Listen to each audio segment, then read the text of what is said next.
Welcome to listening to stories on Kevin.tv audiobook channel, Chapter 61, Hunting.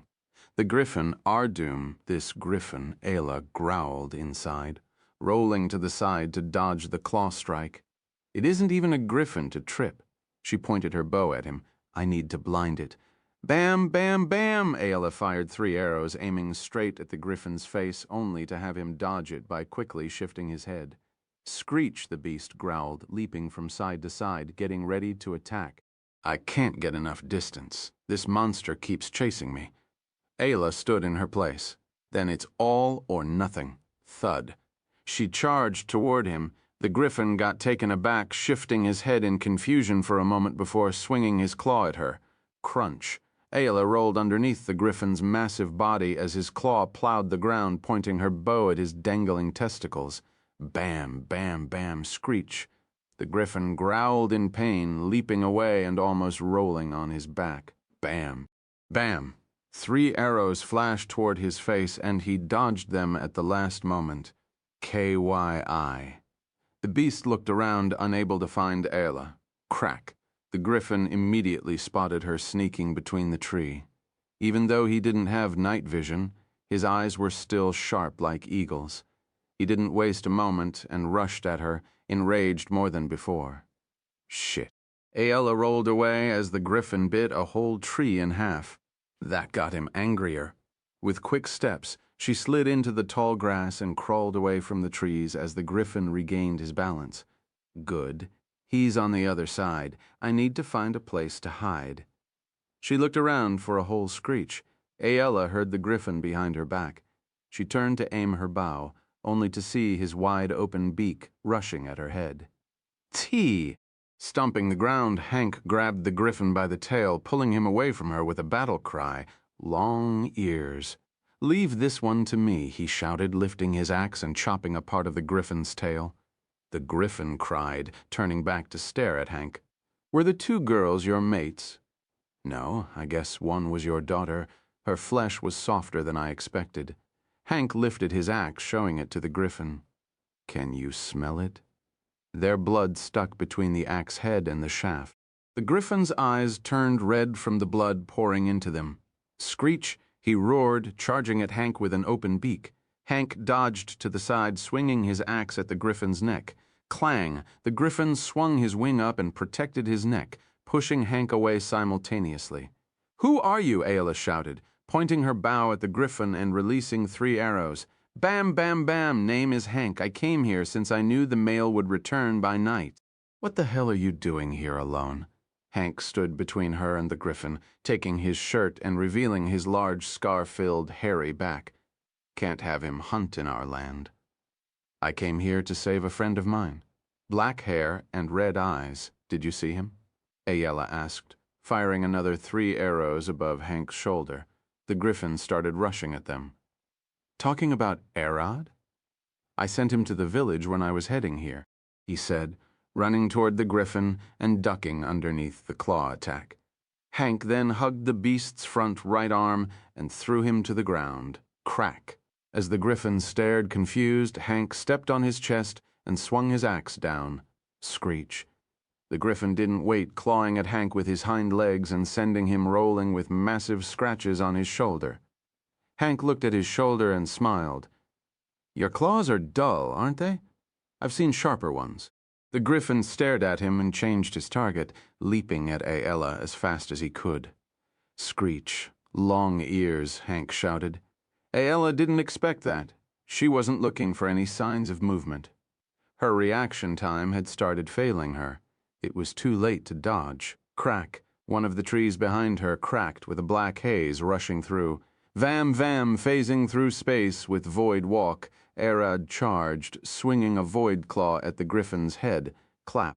Using the same concept of Fire Fist, but with the void, Arad smacked the griffin's head to the ground and left with a nasty scar and a cracked beak. The griffin rolled and leaped to the sky in one move, attempting to run away. Bam! Arad leaped into the sky, barely reaching 5 meters by flapping his wings.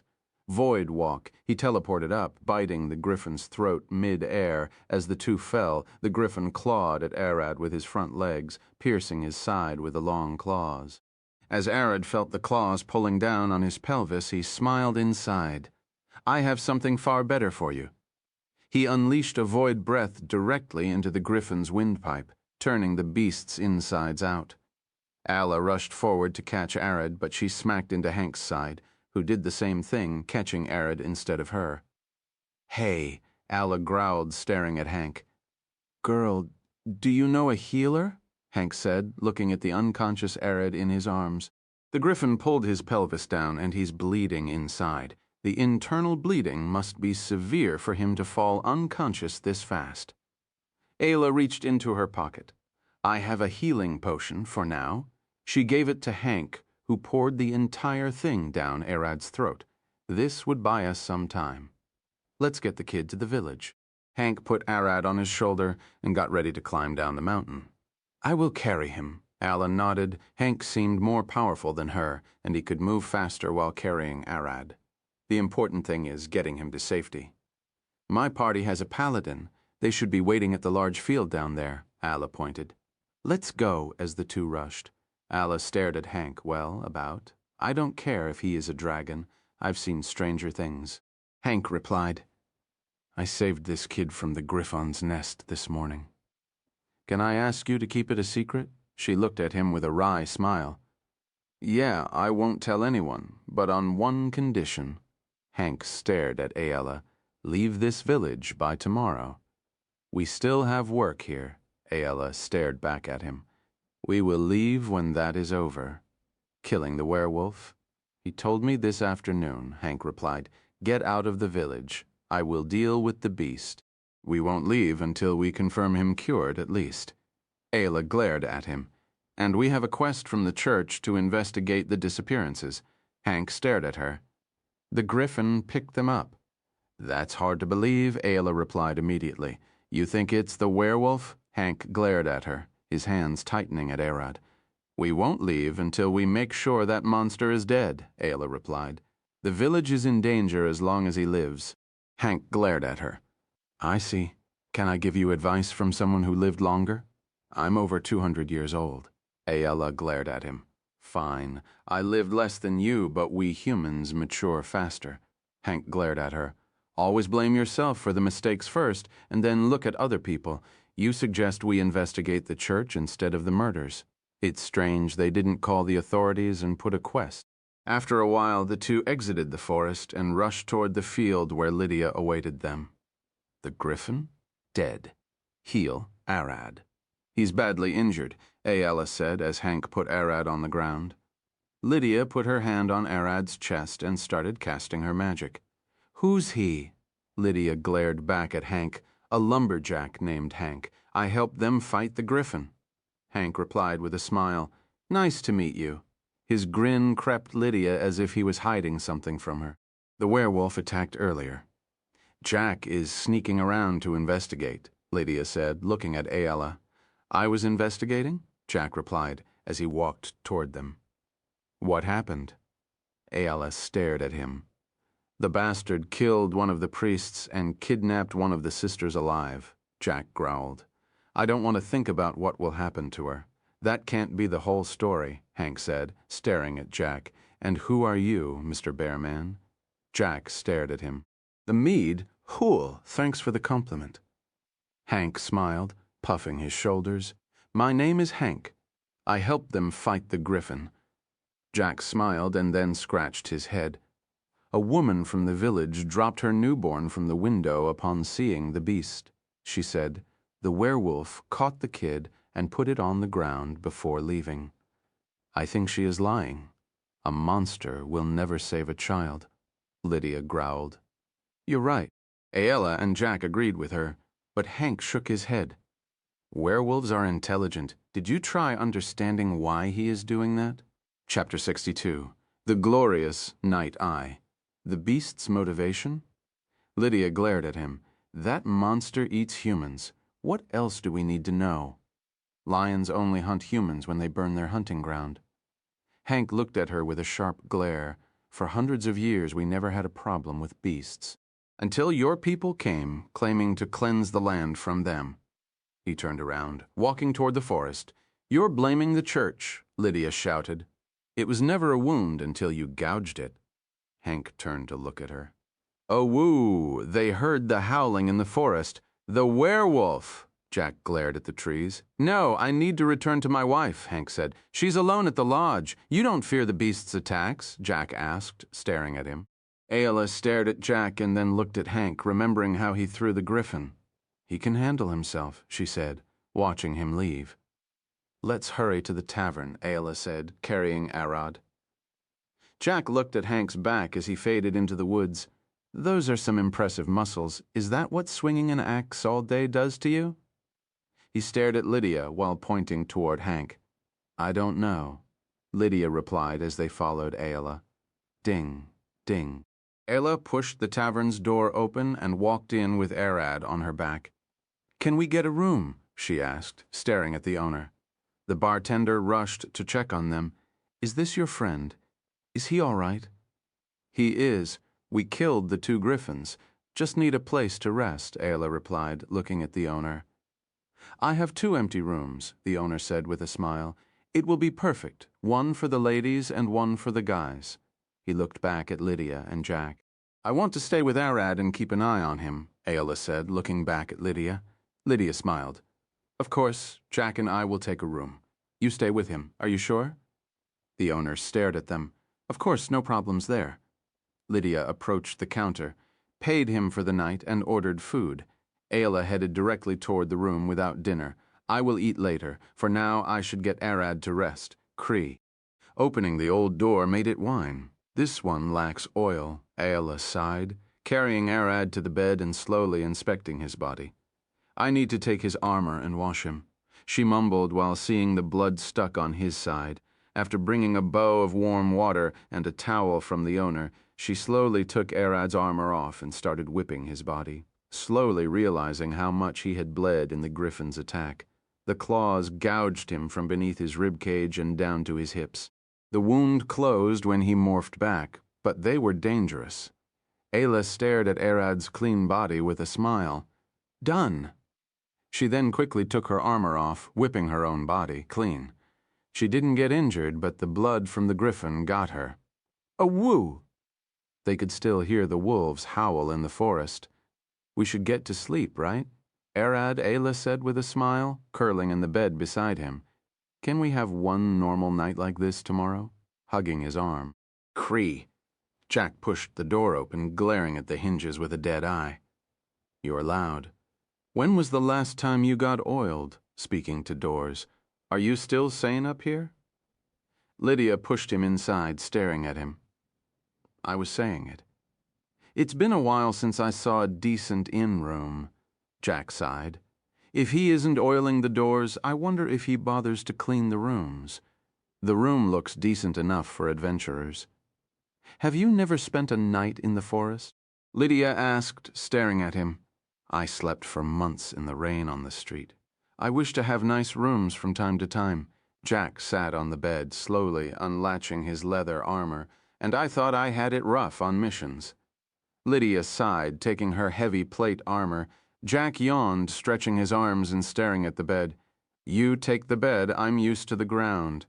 When Jack looked at her, she was stripping down. "What are you doing?" he sighed. "I told you, didn't I?" Lydia stared at him, puzzled, as she pulled her top off. "I sleep naked, unless I'm on an expedition and need to keep my armor on," she added. "I'm here," Jack glared at her. "I know it's my responsibility to have some control, but at this rate you're digging your own grave." He stood, walking toward the corner to prepare a spot for himself. "Thud," Lydia grabbed his hand. "I can't let you sleep on the ground. We both sleep in the bed." Jack stopped, glaring at her for a moment. She already had her torso fully exposed. Thud. He grabbed her by the chest. "And now? Can you let me alone?" Lydia stared at him, grabbing her chest. "Come on." She pulled him toward the bed. "Sleep in the bed, idiot." Jack couldn't resist her pull. She was a paladin and had more strength than him. Lydia dropped Jack on the bed and then took her pants off. "You're a hard-headed one for a rogue." She then curled in the bed beside him. "On many levels now, yes?" Jack stared at her. "You're the weirdest woman I've seen in my life." He sighed. Come on, Jack." Lydia turned around, hugging him from the side. "I know you won't do anything. You lack motivation." She giggled, but suddenly felt his hand creeping between her legs. "What are you doing?" She stared at him. "Giving you what you deserve," Jack replied, tickling her from the outside. "We can't sleep like this." Hearing her, Jack knew he was in for a long night. "What kind of weirdo did I get stuck with now?" He sighed, standing up and pushing the blanket to the side.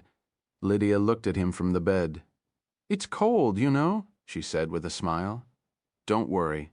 It won't stay like this for long," Jack said, taking his clothes off. "You sleep naked as well?" "No, I'm just going to play your game." Jack smiled, glaring at her with a grin, pulling his pants down. Lydia stared at him for a second. "That's—" She lifted one finger about to speak, and then started thinking, "It shouldn't be limp, should it?" "Let me be straight with you." Jack glared at her. "Seeing you strip like this is just weird, and if you're trying to seduce me, you're just doing the opposite." He approached her. "I get on with the woman I want. Are you trying to make a point?" Lydia stared at him with a smile. "No, I already made it," Jack said, getting in the bed by her side. "I was never wrong about the people of your church. You all have a screw loose back in Alina. Alcott got his things ready and was about to leave the guild for Oak Edge after Arad." "Alcott, do you have a moment?" Nina called him. "Hush. Be quiet. It's night and you don't want Ginger to get the wrong idea." Alcott stared at her with a smile. Nina giggled. "That's funny, but she is behind you." Alcott turned so fast his neck almost cracked. "She isn't here," he said, seeing the empty guild. "There is someone I want you to take with you to Arad." "Say it's the guild's recommendation," Nina said with a smile. "Someone? A forced party member?" He stared at her. "It's risky as a party of 3, Nina replied. "Ayala is a ranged fighter, Jack is the stealthy rogue, and Arad is the support blaster mage. They need a melee warrior to take the front." "I've seen them with a paladin," Alcott replied. "She isn't a part of their group. Lydia is a part of the church's divine force, and she isn't even an adventurer." Nina looked behind her, and a girl walked ahead. "Merida of Whitehold? Is she the one you're talking about?" Alcott looked at her, surprised. She seemed interested in Arad after he retrieved something important for her family. Alcott seemed to think about it for a moment. "Is it about what Jeremy did with Alina?" Merida immediately pulled her sword, swinging it at Alcott's neck. Clang. He caught her blade with his bare hand. "Don't get so excited. I'm not going to tell anyone." Alcott gave her a wry smile. Alina was the woman currently ruling the city of Alina, hence the name. Jeremy, Merida's niece, was her secret lover. She cheated on her husband with him countless times.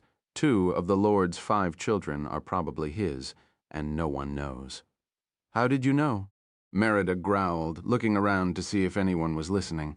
If this information slipped out, the kingdom would throw Alina's family in jack, execute Jeremy's close relative, and drop the city into chaos for years. "The birds told me." Alcott looked to the side, remembering Alina herself telling him. Nina approached Merida, whispering in her ears after Alcott's first wife left and before he married Ginger, he had a relation with Alina for a month. "What?" Chapter 63. The glorious night Alcott and Merida rode the carriage, heading toward Oak Edge in the middle of the night.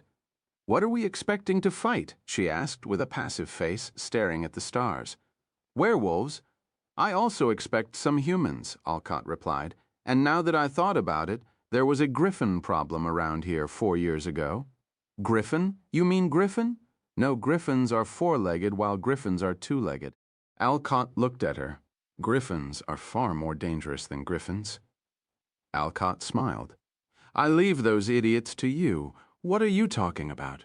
Pew from the dark. An arrow flew toward Merida's head. Clang, with a swift swing, she deflected it. Bandits? We are asking for it when traveling at night. Alcott smiled. Deal with them on your own. I want to see what you can do. Thud. Merida leaped from the carriage, holding her long blade to the side. A falchion longer than your body? Doesn't it flop around? Alcott asked, staring at her sword. I spent 3 platinum coins to get a rigid one. Merida replied, reach is important. Thud. She jumped, pulling her sword back and staring at the darkness where the bandits were coming out, tinging. The moment her foot touched the ground again, her body sprung forward, swinging the long sword like a flash. Cling. One of the bandits leaped back to avoid the hit, but it was useless when her blade was almost 3 times longer than regular. The bandit and 2 others fell headless. My skill with the sword is like any other swordsman. I'm not that special, Merida said, looking at Alcott. My weapon is the core of what makes me strong. I see. A light, long weapon allows you to increase your reach. And since the blade is like that, the speed of the tip will be several times the speed of your hand swing, making it a pain to dodge. Alcott smiled. But can you fight without a weapon? Like any fighter. I don't think I will do better than others in that department, Merida replied. After a few minutes, Merida had eradicated all the bandits, and Alcott clapped. I saw you having trouble fighting between the trees. You better get a shorter weapon as a backup. Crack. Alcott leaped from the carriage. Arad is someone I like, and the guild is looking forward to his future. Can I teach you a small lesson to help you? A lesson? Like what? Merida stared at him with a puzzled face. Try killing me, and don't hold back. Merida smiled. Simple enough. She pulled her sword back, blitzing toward him with a slash at the neck.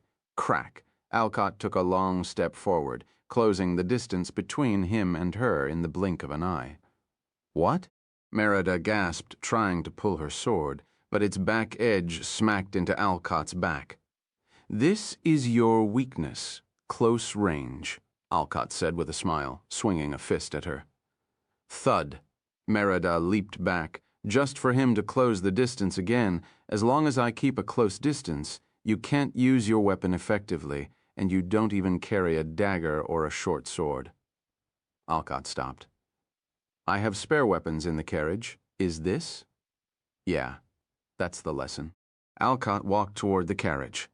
Ayla, who is with Arad, could probably kill you if she wanted. Alcott stared at her with a smile.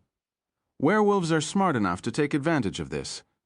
Merida walked toward the carriage and picked a dagger, a hand crossbow, and a short sword. Are you right-handed? Alcott asked. Yes. Then strap the short sword to your right hip for a quick draw with your left hand. Alcott stared at her. The dagger goes on your left hip for a swift reverse grip upper swing. But don't fight with such a grip. It isn't optimal. Then what of the crossbow? She stared at him. Alcott showed her his left hand. Strap it like this and always keep it loaded. Merida nodded. How much are those weapons? Adventurers don't usually give anything for free, especially advice and skills. All I want you to do is watch Arad's back. You will be his comrade in arms, and I need you to be able to do your job, Alcott replied with a smile. Caring about him a bit too much? Are you his father or something? Merida stared at Alcott. Manhandling werewolves is a stupid thing. Only you and Nina could be stupid enough to do it. Any decent fighter or a barbarian should be able to wrestle a few smelly wet dogs, Alcott replied, driving the carriage. Let's hope they haven't clashed with the werewolf yet, Merida said with a smile. But I wouldn't be surprised if Arad wrestled the thing. It's impossible with the one they are going to face, Alcott replied. The progenitor is intelligent and cunning. He might not even need to transform to win. He might even be a good person for all we know. What? Yeah? Werewolves who can control their transformation are called the Alpha. They keep their personality but gain power on top of it. Alcott replied. But to reach that stage, they must have killed hundreds, if not thousands of people, Merida replied. And they are forced to kill. The longer a werewolf stays without eating human flesh, if it was a human, elves seek elf flesh, the more sanity he will lose, Alcott explained. People usually aim that hunger toward bandits and evil organizations to use their powers for good. You seem to speak from experience. I've fought my share of them, Alcott replied with a wry smile, unable to tell her he was both a vampire and a werewolf. Arad slowly opened his eyes midnight to see Aella hugging him half-naked. What is she doing? He thought, rolling to the side without waking her up. A sharp pain coursed from his lower back up to his teeth, making it harder to breathe. What happened? Aella woke up, staring at him with sleepy eyes. Good morning. It's still midnight, Arad replied with a smile. How is your back? Bedenwerk. My lower back is screaming. What happened? Arad asked, lying on his back to relieve the pain. The griffin cracked your hip and lower spine. Lydia managed to heal you, but the pain will remain for a few hours. Aella stared at him, but she said that was just a guess. She had no idea what was beneath your skin. So she is just assuming I shattered some bones. Arad sighed. Lydia healed you. I can confirm that. Aella smiled. Your hips turned blue and your skin started to get yellow. But right now you look far better. Arad stared at the ceiling. I see. He looked at Aella. What happened to the corpses? We left them in the nest. Healing you took priority, she replied. Good. I need to eat them. Arad replied, smiling, I need to focus on growing more grow. I'm a wormling. I need to reach the very young state, Arad replied, hoping he could fly. Ella hugged his side. You're a dragon, after all. I wonder how powerful you will be. Enough to keep us safe, Arad replied, but there is something I wanted to ask. He looked at her. What is it? Why are you naked? Arad asked, and Ella felt his hand squeezing her butt. Wanted to warm you up. Avoid poking your sensitive hips with any metal armor or the like. She hugged his side. Want to do something? I want, but my hips are hurting enough that I can't sleep, Arad replied, pulling her closer. Another time, then? Soon. Arad kissed her cheek, patting her back. But are you sure the contract won't fire? It won't, as long as I accept, Aella replied, sneaking her hand into his hips and causing him to flinch. It's painful. Please, stop, Arad gasped, feeling a spark up his spine. Aella giggled, curling on his arm. Jack and Lydia slept together. That was putting it lightly, as Lydia slept on top of Jack, suffocating him. Jack opened his eyes, hardly able to breathe. In the dark, Lydia's chest sat on his face, blocking his nose and mouth. He opened his mouth, biting her nipple as hard as he could. A.W., Lydia cried, rolling the side. What was that? You move a lot. Jack glared at her. Last time you sat on my face, and today you're trying to suffocate me. What are you talking about? Lydia glared at him, not knowing what happens when she was asleep. Your chest rests on my face, suffocating me, Jack replied. I bit you. What did you do?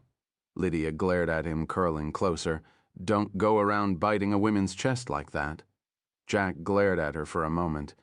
You're the one who started this, remember? He replied, rushing forward to suck on her bosom. Jack expected her to push him away, but Lydia did the opposite, hugging him harder. Her hand slowly crept to his jewels. You're such a kid, she mumbled.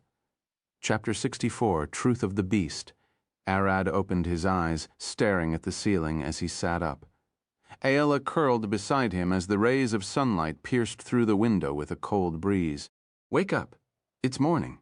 Arad poked her face, and she flipped to the side, smiling. Give me a moment. After checking his hip, Arad stood to wear his armor and get ready for a long day. The griffin's problem has ended, but not the werewolves. Jack opened his eyes to find Lydia's butt on his face. Again, he growled, trying to push her to the side. Wake up, Lydia growled, looking back to find herself sitting on his face.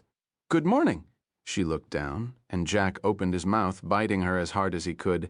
Get off my face! A.W., Lydia cried, leaping away. Don't bite, I'm moving. She rolled to the side of the bed, staring at him with a sad face. How could it happen twice? Jack glared at her. I flip a lot in bed. Lydia scratched her face. I can't control it. You know this is on another level of bad when you're naked. Jack stood, stretching his arms. Let's go. I bet Arad and Ayala are awake. He started wearing his armor, and Lydia followed him with a smile. Going downstairs, the two met at the tavern. Arad, are you okay? Lydia asked, staring at Arad, sitting a bit crooked. Still got a faint itch, but it's getting better. Arad replied with a smile, eating his breakfast. Recovery takes time, right? Yeah, depending on the wound, Lydia replied, taking a seat. You can't expect this severe injury to disappear immediately with healing magic. Don't strain yourself, Chief. Jack sat beside him, smiling. And be careful, the girl over there almost killed the entire forest. He pointed toward Ayala. I just wanted to make sure he was safe. We couldn't waste time, Ayala cried. I might have killed a few tens of bandits on the way, but they were bandits, she gasped. It doesn't matter, Arad sighed. Let's focus on the big problem, finding the werewolf, he added with a smile. After breakfast, the three went outside to inspect the village. Jack and Lydia, you two inspect the village, while Ayala and I will check the forest, Arad stated with a smile, pointing toward the church. You can talk with them, right? I can, Lydia replied. We came here for them after all. Jack stared at her. Then you check with the church while I inspect the market, talk to the people, and try to get something out. Jack smiled. I hope there are some thieves with honor around here as well. That would make my job easier. Dilled. Mark. And Arad nodded with a smile, heading to the forest with Allah behind him. Are we going back to the nest? She asked, tilting her head to look at his face. Yeah, Arad replied.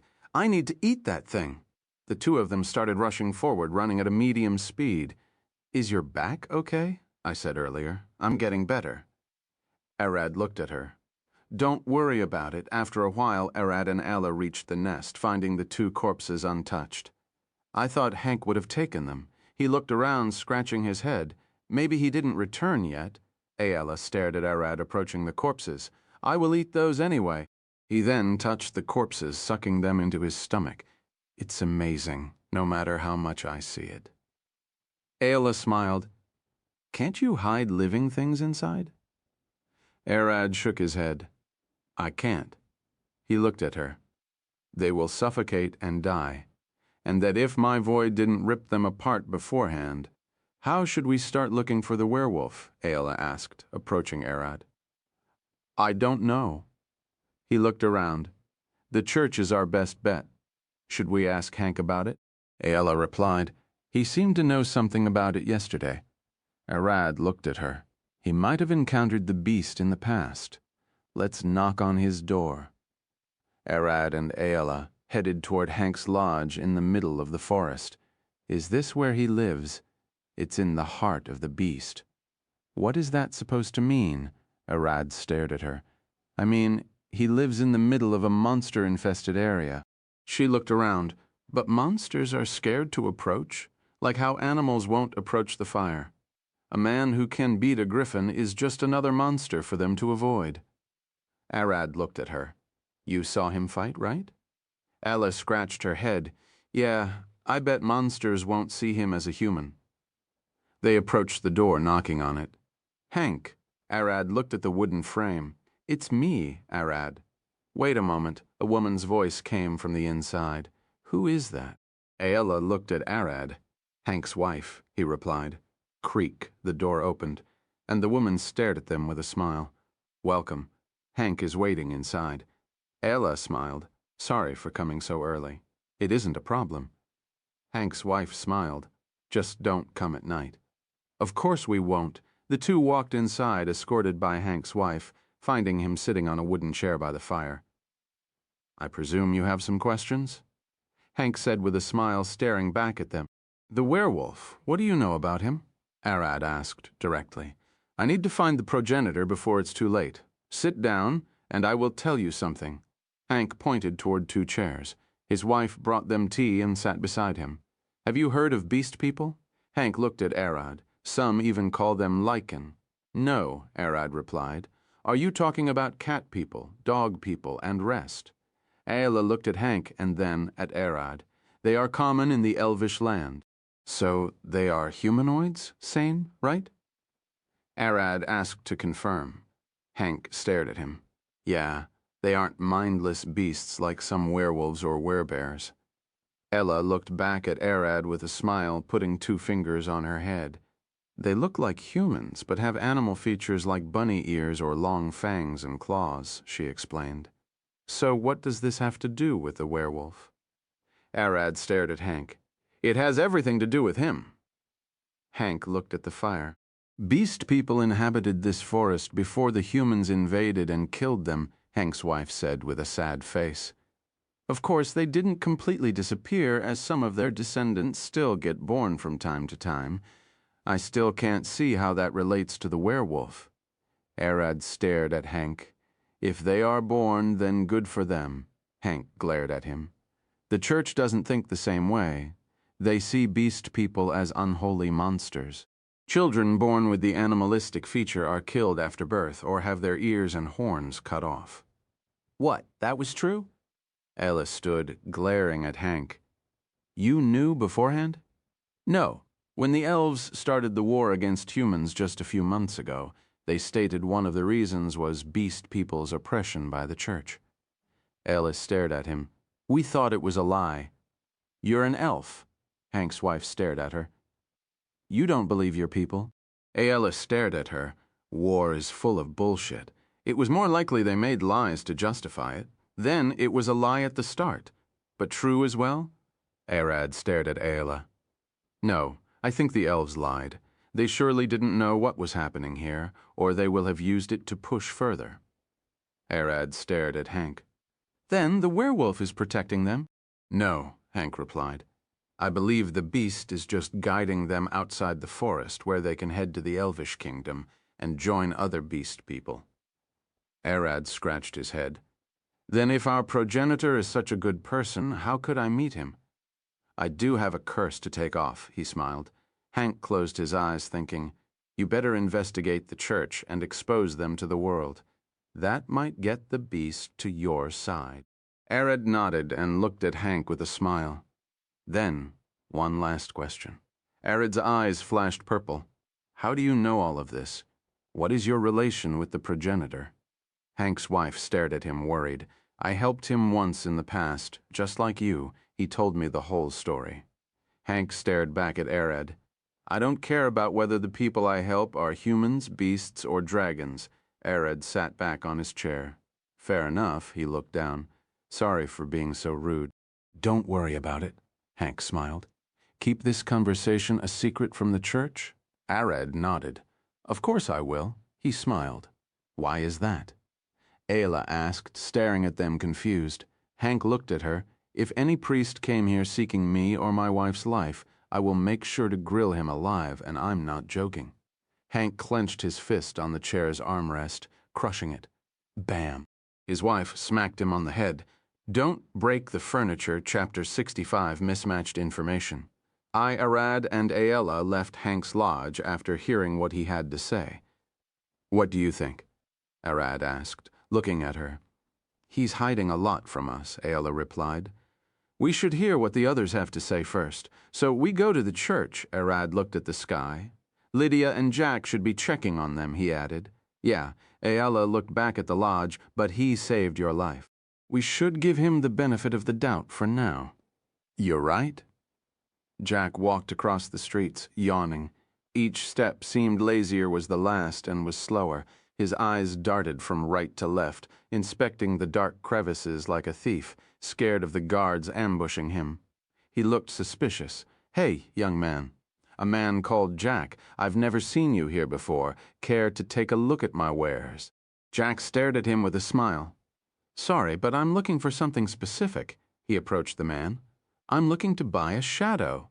A shadow? Can you sell those? The man looked confused, scratching his head. Is it magic? Jack shook his head. Yeah, I don't think you will have it. He turned around to smile, walking into the alleyways with a smile. After a while, a door opened, and a woman in her late 40s called to him. Come here. Jack turned toward her with a smile. Finally, I've been walking around for an hour. After entering the house, Jack looked at the woman. Bussiness is slow around here, he smiled. In Alina, thieves would have jumped me a while ago. You're right and wrong. The woman smiled. Bussiness isn't slow. We're lacking men in this small village. She pulled a chair and sat staring at Jack.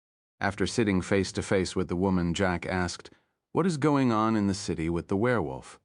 The woman stared at Jack, surprised. "That's a big one to start with." She smiled. "Last person who asked got buried in the forest. Are you a problem?" "You got it wrong. We make troubles go away." Jack stared at her face. "The beast is dangerous at night, so you can't get many jobs done." He stared at her. "Give me information, and we will do our best to make the beast go away." "Hard to believe," the woman shook her head. "The last men I sent ended up beaten to the bones." "Beaten?" Jack glared at her. "They survived the attack." "The beast is picky. He prefers the flesh of young maidens." The woman sighed. "My stinky-ass thieves who never bathed in a month are sure to make it puke." Jack scratched his head. "Come on, tell me," he smiled. "Who and how many had the beast killed?" The woman looked back, standing up to bring a ledger. 57-1. She flipped through the pages and handed the book to Jack. "This is disturbing, but weird at the same time." Jack looked at her. "You have them divided into killed and kidnapped?" "Kidnapped means the beast went through the trouble of getting them alive." She pointed at some pages. "Probably for pleasure. There are men and women on the list." Jack glared at her, "and even children. Have you ever thought of the possibility of the beast having a goal?" "I'm not here to think of what a werewolf wants." The woman glared at Jack. "All I know is there." Jack closed the ledger, putting this aside. He stared into her eyes. "When did the attack start? What triggered the monster?" The woman scratched her chin. "A while back, the church issued a decree." The woman looked at Jack. "All children born with animalistic features are to head to them and have those parts cut off if possible." Jack stood up. "Hold the fuck what?" Bang. The woman smacked him in the head with a pan. "We're in my house. Watch your tongue." Jack sat back down, rubbing his head. "First of all, people are born like that here." "Rarely." The woman sighed. "We did have a kid born with a cat tail and ears to two humans' parents." She scratched her head, saying, "It caused a problem is an understatement." "So the beast attacked after the decree?" Jack asked. "Yeah. The next day, when the church collected the 7 kids, he attacked them under the sun, gouged 2 priests, and tore the rest apart." The woman explained. "And let me guess, took the kids and left." "No," the woman replied. "That day the beast only killed the priests, but he kidnapped the kids at night, alongside 2 sisters from the church. So the decree is what set him off." Jack scratched his head. "Did the church pull it back?" "The decree? No, they accused the families of the children of summoning the beast." That also was a pain to clear. The woman sighed, standing up. "Can your people get the beast to leave?" Jack nodded with a smile. "We have a beast as well." He stared at the door. "Something more friendly and controlled. Just let us try." He looked the woman in the eye. "Worst scenario, you have to bury 4 strangers." Lydia approached the church, and the priest stood at the door. "We've been waiting for you," he said with a smile, staring around. "Where is the rest of your party?" Lydia looked into his eyes, and she was about to speak. "Jack doesn't like the church. A griffin attacked us on the way. They are dealing with the cleanup." Lydia replied, telling a half-lie with a smile. The priest nodded with a smile. "Ho, if you killed a griffin, then you're skilled enough to solve our problem." Lydia glared at him. "Your report never mentioned a werewolf." She glared at him with her eyes flashing golden. "It doesn't matter the nature of the obstacles. What matters is surpassing them," the priest replied. "You should have informed us of the full story," she glared at him. "Preparation is important. Nouveau comme, God decided everything." The priest said with a grin, "Trust in the fate he laid for you." Lydia sighed. "It doesn't matter now. Tell me everything so I can get rid of the werewolf if possible." She walked into the church beside him. This annoying bastard. Is this why Jack hates them? As they walked in, the priest looked back at her. The beast interrupted a holy cleansing. We have to make the ritual happen. What kind of cleansing? Why did it tick the beast off? Children were born with the beast blood in them. We had to cleanse them before they turned feral. The beast seems to want them to be like him. Lydia scratched her head. The werewolf wants to prevent the church from curing his curse. She thought about it, and for some reason something in the back of her head was screaming that it was wrong. What kind of help can you provide? Lydia stared at the priest.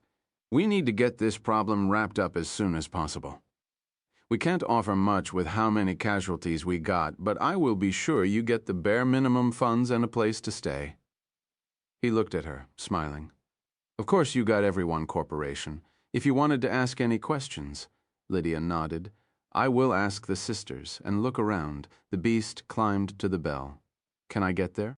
The sisters will guide you there, the priest replied with a smile as he headed inside. Lydia stared at him back, frowning. I hope the rest got anything useful. She then went around, searching for the sisters. Excuse me, do you have a moment? Lydia approached one of the sisters. The sister looked at her and bowed gently. A paladin? Are the ones sent to deal with the beast? Lydia nodded, sitting on one of the church's chairs. Care to tell me anything you know? The sister nodded. I don't know how she did it, but that werewolf appeared in the middle of the church and headed directly to our dorm. The sister explained, I only heard Jessica's screams and saw the beast rush out with her. For a moment, Lydia thought about what she heard. You said she? Ah, yes. The sister stared at her. The werewolf didn't seem to have any private parts, so I suspected it might be a she. The sister looked out. But I'm no expert on them. So it might be he as well. You better ask someone with more knowledge. Lydia scratched her chin. You might be right. Just like cats and dogs, it should be clear. She smiled. This will help us narrow the suspect list by half. Thank you. As Lydia was about to leave, the sister grabbed her by the hand. I have something else to tell you. Can we talk in a private room? Lydia stared at her. Of course, what do you have to say? The two walked to a private room. Chapter 66, Mismatched Information. I. What did you want to talk about? Lydia asked while looking at the sister. The sister closed the door and took a deep breath. The beast didn't kidnap anyone, she said. What are you talking about? Lydia growled. Yesterday in the evening, the sister told me to take care of myself. The sister looked toward the door. She seemed to know the beast was coming for her, and she said goodbye to everyone else. Lydia sat on a chair, scratching her head. Did anyone else do the same? The beast might be threatening them beforehand. The sister shook her head. No one that I know of. She looked down. You have to ask other people. Lydia stood. I understand. Thanks for the information. She smiled, and I won't tell anyone about this. Don't worry. The sister smiled, giving Lydia a gentle blow. Thanks. She then left, and Lydia decided to head back and look for Jack. Sir Paladin, are you leaving already? The head priest called her as she approached the church's door. Yeah, I want to search the city. I might fight something to track the beast. She glared at him. I wish you the best of luck. My God is with you, the priest replied, walking back inside with a smile. Lydia stared at his back for a moment and then left. After walking a bit, she saw Jack strolling the market. Jack, did you find anything? She called him, and he looked at her with a smile. Found some disturbing shit about your church. Care to listen? Jack approached her, calling the church shit in front of a paladin. Lydia tilted her head, glaring at him with one eye. Jack smiled, touching his neck and chest. I'm alive and well, and you're not going after my life, he smiled. That means you agree with me? Or at least found something as disturbing as me? I wouldn't deny that. Lydia scratched her head. Let's talk it over a meal. It was almost noon, so the two of them headed back to the inn. Sir, lunch for 2 people. Lydia called the bartender. The bartender looked at her. 4, the other 2 have just returned. He smiled. Shafe and Ayala are here. Jack approached the bartender. Did they say anything? Send Jack and Lydia to our room when they come. The bartender restated what Arad told him. Jack and Lydia opened the room's door, seeing Arad and Alice sitting on the bed talking. Jack looked at them with a smile. Love talk? Should we leave? Sit, Arad sighed. Let's exchange what we know first. They explained what they learned over lunch, getting more confused with each story. What should we do? Jack asked with a puzzled face. Help the fur coat? Alla glared at him. We need to get Arad cured first. Everything else is a second priority. We came here to save the people. We need to find a way to stop this mess first, Lydia said. Everything should be easier after that. Arad stared at them and looked toward the window. This isn't a two-sided problem anymore, he sighed. We have multiple people fighting among each other. He looked at Lydia, the beast people, the werewolf, the church, and you, right? She scratched her head. If we killed the werewolf, you and the church would win, and the beast people would suffer. She looked up. Ayla stared at her. And if we let the werewolf live, Arad and the church would suffer. She looked at Lydia. We're killing the werewolf. Don't make a hasty decision like that, Lydia said with a severe glare. Jack looked at them, scratching his head. What are you all talking about? He smiled. We're giving everyone a happy ending. Do you have a plan? Arad stared at him. The church wants the beast people out, and the beast wants to save them. Jack tapped on the ground with his finger as if drawing something. We take them all out of the city, finishing the werewolf's goal before killing him. This way, everyone gets what they want. Lydia stared at him. The church won't mind as long as the beast disappears. We should be able to make that work. She smiled. Arad stood. Let's head down. We have the afternoon to make a plan. The four walked downstairs and saw a familiar face. Arad Alcott called him with a smile. Lydia's blood froze, seeing an S-rank sitting there. Alcott, what is he doing here? She whispered to Jack. He's a friend of Chief or a mentor. Even I don't know, Jack smiled. I knew before that Arad knew Alcott. Lydia glared at him. What is that man doing here? He's helping Arad kill the werewolf, Jack replied. He's here only for that.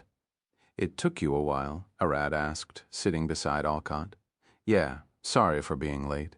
He smiled, gulping his drink down. By the way, the guild sent you a new party member. He pointed at the girl sitting beside him. Merida, Arad knew her before. I don't want any new members, Arad replied with a passive face. Come on, Alcott smiled, looking at Merida, who would refuse such a strong fighter. Arad sighed, approaching Merida and glaring at her face. He got so close their noses almost touched. Do you have anything to say?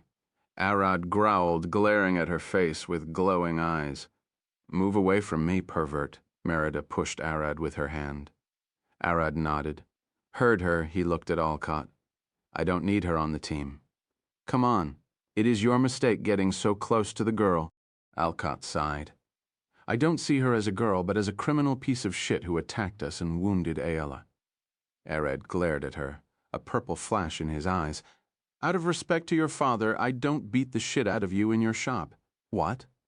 Alcott stared at her. You two had beef? He scratched his head. What? Jack approached Arad. She's the one who attacked us? Ayla already pulled her bow, aiming 3 arrows at Merida's head. Merida stared at Arad, shocked. You could tell, her hand slowly reaching to her sword. Shit always stinks. His fists burst into flames. Alcott stood to stop them. Hold up, don't fight here, he said, looking at the bartender. Don't worry, I will stop them. Arad Nina chose her for you. Please reconsider. What happened is in the past. Alcott glared at Arad. Arad thought about it for a moment. My problem is Ayla. How could I take care of her? Nina knows I don't trust people that easily, especially those who tried to kill me. You know why? Arad stared at Alcott. I know I will talk about it with Nina when we get back. Alcott sighed. For now, she's a part of your party till then. Arad looked around him. What should we do? He asked. I don't trust her a bit, Alla replied. She will cause us more danger, mine all. Brr, I'm with Chief. Jack smiled, pulling his dagger. Why did she attack us? That's a personal matter, Merida replied. You took something you don't own, and I can't let that stand. I see, Arad looked at her and then at Alcott. Send her back. I don't want to see her anywhere close to us. We can't do that, Alcott sighed. It's the rules as an adventurer. You're stuck with her for now? As an adventurer, you say? Arad stared at Alcott. It was then that Alcott realized what Arad was thinking. Then I'm quitting adventuring. Arad glared at him. I won't risk Ayla's life with this woman. Are you crazy? Alcott stood. We can register in the Elvish kingdom, Ayla said, standing beside Arad. Jack, say something. Alcott stared at him. Jack approached Arad. I heard the Elvish guild pay a lot. He smiled. Let's change guilds, you as well. Alcott glared at him. Of course I'm with Chief. Jack smiled. What about the werewolf? You need to kill him, and you need our help. Alcott stood. The guild messed up. Arad is a dragon. Throwing him away like this was more than a waste. And on top of that, giving his power to the Elvish kingdom will have more precautions on the humans. Merida looked around, confused why a new adventurer would Alcott such a hard time. Alcott sat on the chair. Fine, can we negotiate this? No like adventurers, but in a serious manner. He looked at Arad. Arad sighed. He had no reason to take the subject further. Fine. Arad sat, looking at Alcott in the face. I don't want anyone untrustworthy, especially since she attacked us. Arad stared at Merida. I know, I can understand that. Alcott stared at Merida. Do you still want to join his party? It isn't my first choice. The guild is the one asking, Merida replied. Arad, can you accept Merida temporarily until we get back? I will personally kill her if she walks over the line. Merida stood. What? You're not going to do anything, so it's fine. Alcott glared at her. Just sit. Arad looked at Alla and Jack. I will do what you say, Alla replied. Shame the elves have a lot of money. Jack shook his head. Fine, but I'm having a word with Nina when we get back. Arad sat down. Alcott sighed in relief. You scared me there for a moment. He smiled, handing Arad a drink. My priority is Ayla's safety for now, Arad replied. Protecting your woman, I can understand that. Alcott smiled. Chapter 67. The Distraction, Bang. A man kicked the tavern's door open, falling on his face, crying like a baby. Run, the bandits are raiding the farms. He crawled inside. Alcott stood. Bandits in the middle of the day, grabbing his sword. Ayla froze in place. Is this my fault? She mumbled. Arad and Alcott stared at her simultaneously. What? I might have eradicated a few camps as I searched for you yesterday. She stared at Arad with a pained smile. We'll deal with them immediately. Follow me. Alcott rushed forward, and Arad followed him without hesitation. I hope they were doing a good job, Jack sighed. It would be a bummer if they didn't have any gold. He chased after them with Lydia at his side. You only think of money? Lydia glared at him. You know gold isn't everything. Jack looked at her, but it's most things. Everyone rushed outside toward the fields. The bandits have banded there, plundering every house on their way.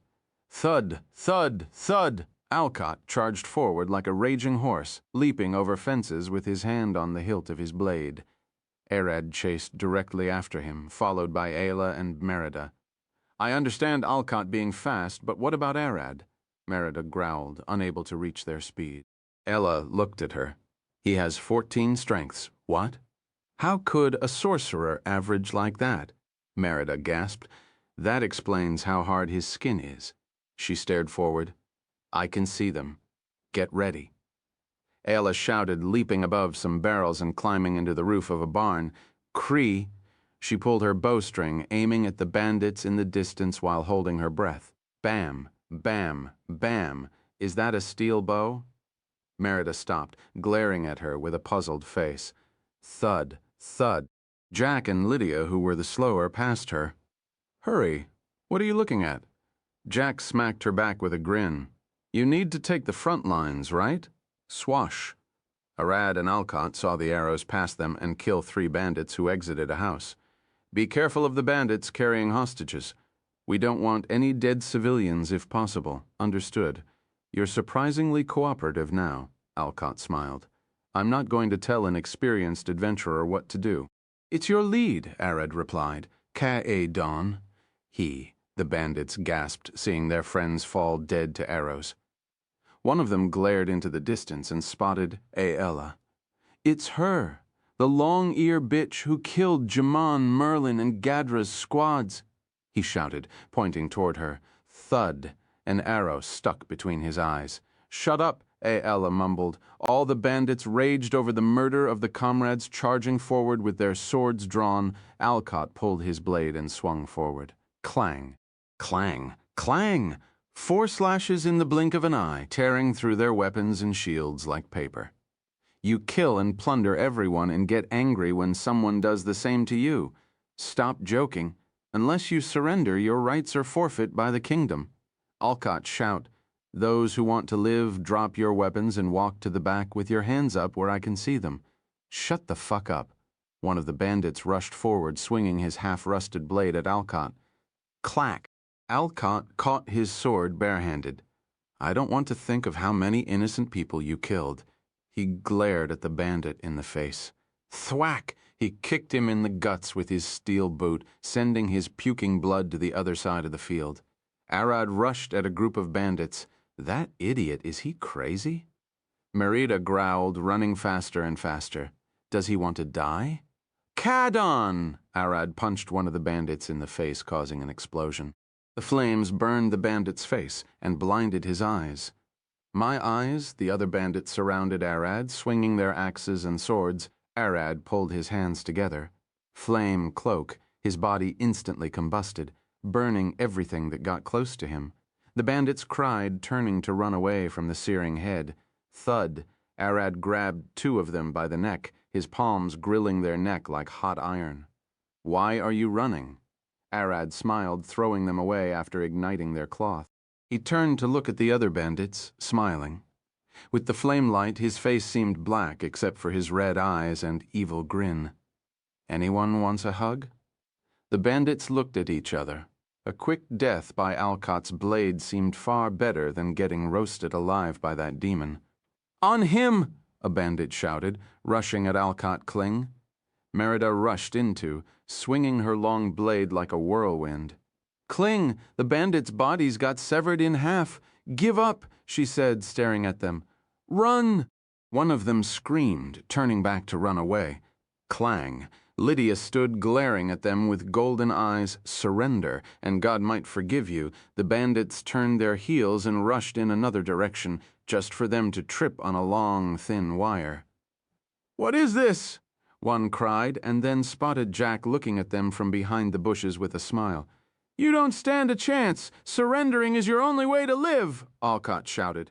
"You can run if you want, but we can just hunt you down."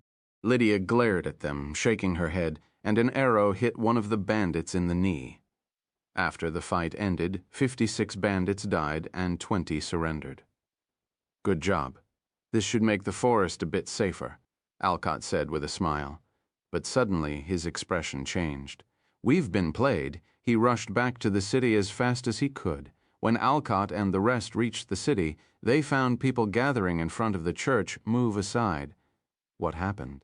He glared inside. The head priest got mauled to death alongside a man and a woman. The sisters standing around cried and brought blankets to cover the corpses. The beast attacked just moments ago. One of the sisters approached Alcott, sobbing. It took 2 sisters and the city's blacksmith who was praying here. "The bandit attack as a distraction," Arad growled, glaring around. Someone might have tricked the bandits into attacking the city. Revenge wasn't their only motive. Alcott growled. The party spent the evening searching the rubble and found nothing. It was like the beast appeared out of nowhere and disappeared into nothingness. "I wish we had a ranger," Alcott sighed, sitting on one of the church's benches. Arad sat beside him. Even Jack couldn't find any track. "I expected this to be easy with all the blood," he sighed. "That thing is making fun of us." "Don't say that. We've only been here for a day." Alcott scratched his head. "I should have brought Ginger, but someone needs to stay in Alina." He looked at the church's ceiling. Lydia approached them. "We got some witness saying the beast came from inside the church, but we can't tell from where." "Nude." "Noon? Is there a possibility of the church having a secret entrance?" Alcott stared at her. The only person who might know is now dead. Lydia stared at the room where the head priest's corpse was resting till the burial. Get everyone out of this place, and line them at the door for me. Alcott looked at her. I will take some extreme measures. I hope you can be understanding. What do you intend to do? Arad looked at him. Track the beast myself. Alcott sighed. Sniff the bastard out. He stood. Lydia went to the back and called everyone from nuns to workers. Lie up in the church's hall. We need to do some investigation. When everyone lined up. Alcott approached one of the sisters, glaring at her. She took a step back. His eyes seemed to reach deep into her soul. Alcott bent slightly, sniffing her chest and neck. Kiwai, AAA, the sister tried to push him, but she was the one to fall. What are you doing? She cried. Alcott stood. I need to know the smell of everyone who lives here in the church so I can track the beast, he said, looking at the next sister. Hold a moment. Lydia grabbed his hand. How can you do that? I have a strong sense of smell, Alcott replied. Trained it like rangers do. He lied. His lycanthropic blood enchanted his senses. It was a wolf tracking another. Lydia couldn't reply. He was an S rank, and they were renowned to be monsters with inhuman skills. Having Alcott do that seemed expected. Arad, come sniff them as well, Alcott called him. Why me? Arad took a step back. You have a strong nose, but you need to train it, Alcott replied. Identify the scent of everyone in the church and then track any foreign smell you find, Arad sighed. I'm a dragon, and it's pathetic that I can't use my sense of smell well. I wonder what Mom would have said, he approached one of the sisters. You too. She glared at him, disgusted. Arad picked up on that, so he smiled. I'm the one disgusted here, smelling your sweat. Arad scratched his head. We're doing this to save your life, so at least pretend you don't mind. Should I help? Merida approached them, dragging Ayla with her. The nuns would find it more comfortable with us. Alcott stared back at her. No, you two don't have what it take, he replied with a passive face. Chapter 68, Alcott, the Guardian of Nuns. Arad looked around. It's hard to focus on the smell, scratching his nose. Alcott took a big whiff and frowned. I smell more than one scent. This is going to be tricky to deal with. He sighed, scratching the back of his head. Let's keep it up. We should look where the head priest got attacked. They approached the scene, and Alcott sniffed the ground. I picked all the smells. Let's move. I can pick something familiar, but I can't tell what it is. Arad looked at him. You might have passed him in the street. A dragon's nose is powerful, but you must train it. The two walked outside. Did you find the beast? One of the nuns approached Arad with a frown. No, but we got all the strange smells inside. I should be able to identify the beast in the human form.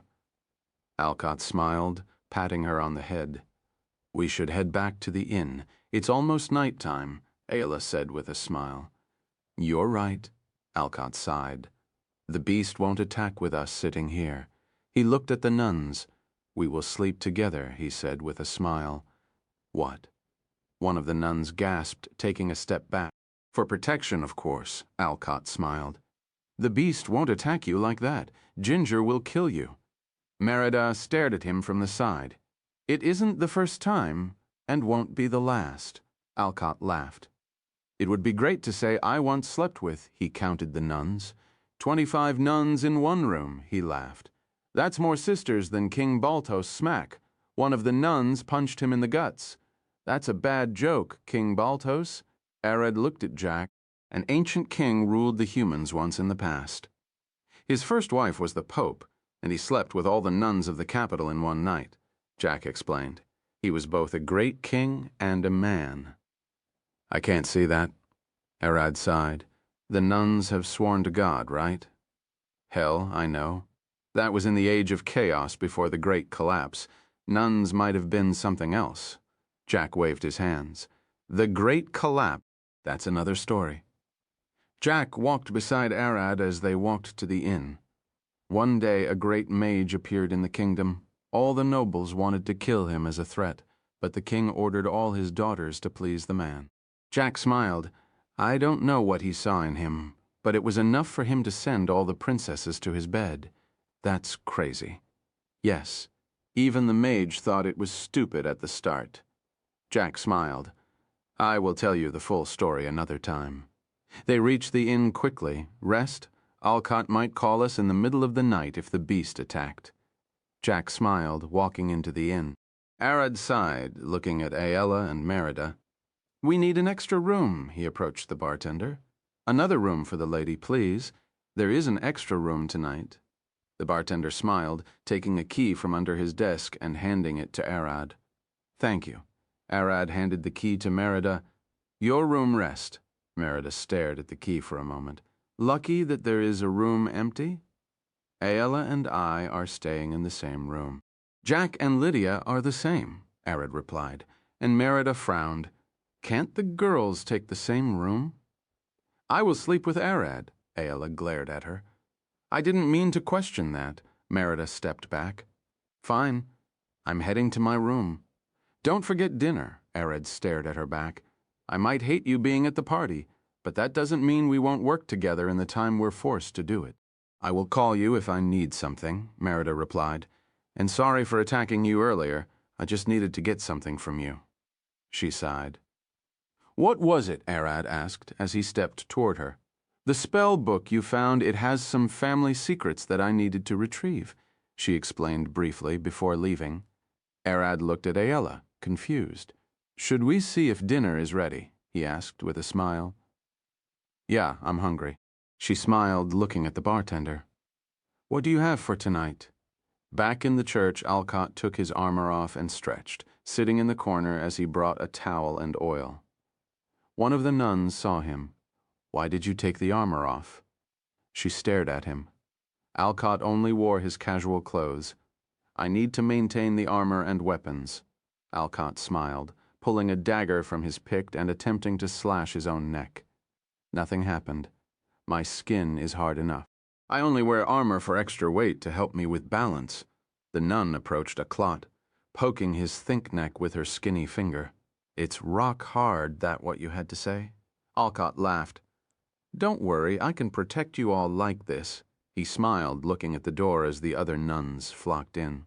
Jessica, what are you doing? Another nun asked with a frown. Come check how hard this man is, the nun exclaimed. I bet the walls are softer than him. What are you saying? The nuns walked to inspect Alcott. You're right, they gasped one after the other.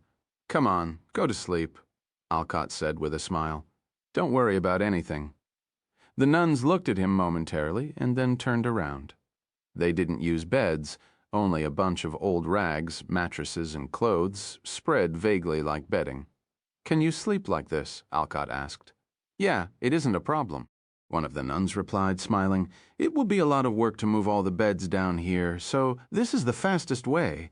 I see, Alcott replied. I'm worried about you, then. Nun sighed. Can you sit like that in the corner? I slept in the forest and floated in the sea. You don't have to worry about me, Alcott smiled. After a while, the nuns put off the candles and got in bed. Alcott watched them with a smile, one eye open and the other close like a wolf. After just an hour, one of the nuns woke up, sitting up and sighting. What's the matter? Alcott asked. H? She gasped. You're awake? Of course, Alcott replied. I'm guarding you, remember? He smiled. I just need to get something done. She stood, approaching the door. Stop, Alcott called her. What is it? Alcott looked back and took a small bowl. Use this in the room next door. The beast might take this chance to attack, so I can react quickly. The nun stared at the bowl with a red face. I can't do that, and I can't go with you. Alcott stared at her. Do it in there this time. The nun took a deep breath and looked at him. How will you know if the beast attacked me? He can be silent, you know? Alcott looked at her. I can know. He smiled. It's best for you to get it done quickly. The nun glared at him for a moment before leaving. Alcott sighed. I can't tell her. I can hear and smell everything from here. He then stared at the sleeping nuns. Half of them are masturbating right now, thinking I can't hear or see them, but I can. He sighed again. The nun returned after a short while. Nothing happened. It would have been better if I just... No, Alcott replied immediately. The beast might have many reasons not to attack, and one of them is you being in my attack range. Alcott explained that his mere existence close by was enough to fend off the beast. The nun returned to her bed, staring at him from under her blanket. Alcott closed one eye and left the other, his blade in his hand. "You sleep weird," she mumbled. "I'm not asleep, just resting," he replied. "You're the one who usually sleeps weirdly."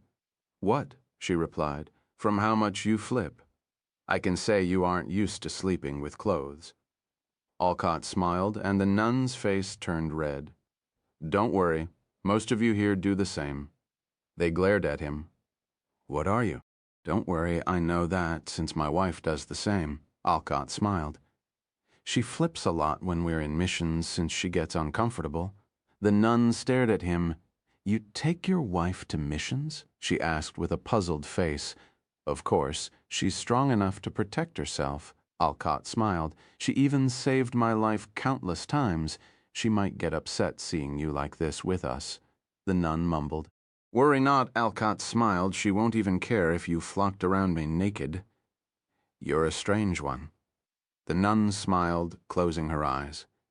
"To her, humans are mere animals after all. Who gets upset if their husband slept with a couple of kittens on his bed?"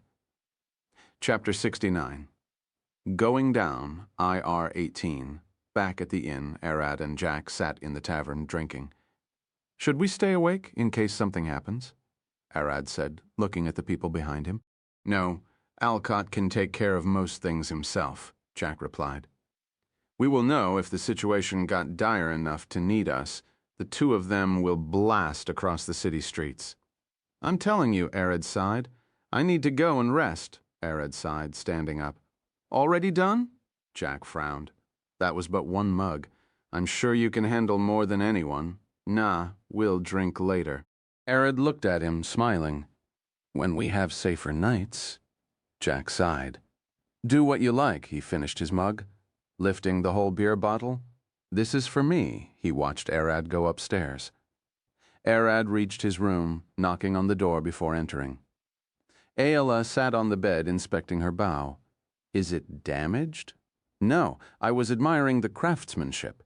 Ayla laid the bow to the side and emptied a spot for Arad. Arad sat beside her. "Do you think the beast will attack?" he asked. "Even if he did, Alcott can hold him long enough."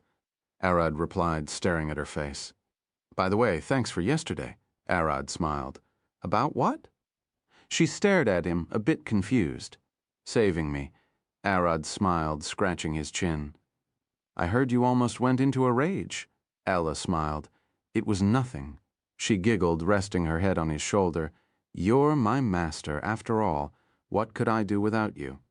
"Master?" Arad stared at her, remembering she was technically his slave. "I don't ever remember treating you like a slave, and that's the problem." She smiled, resting her head on his hips. "It's strange when you go from expecting the worse into happiness."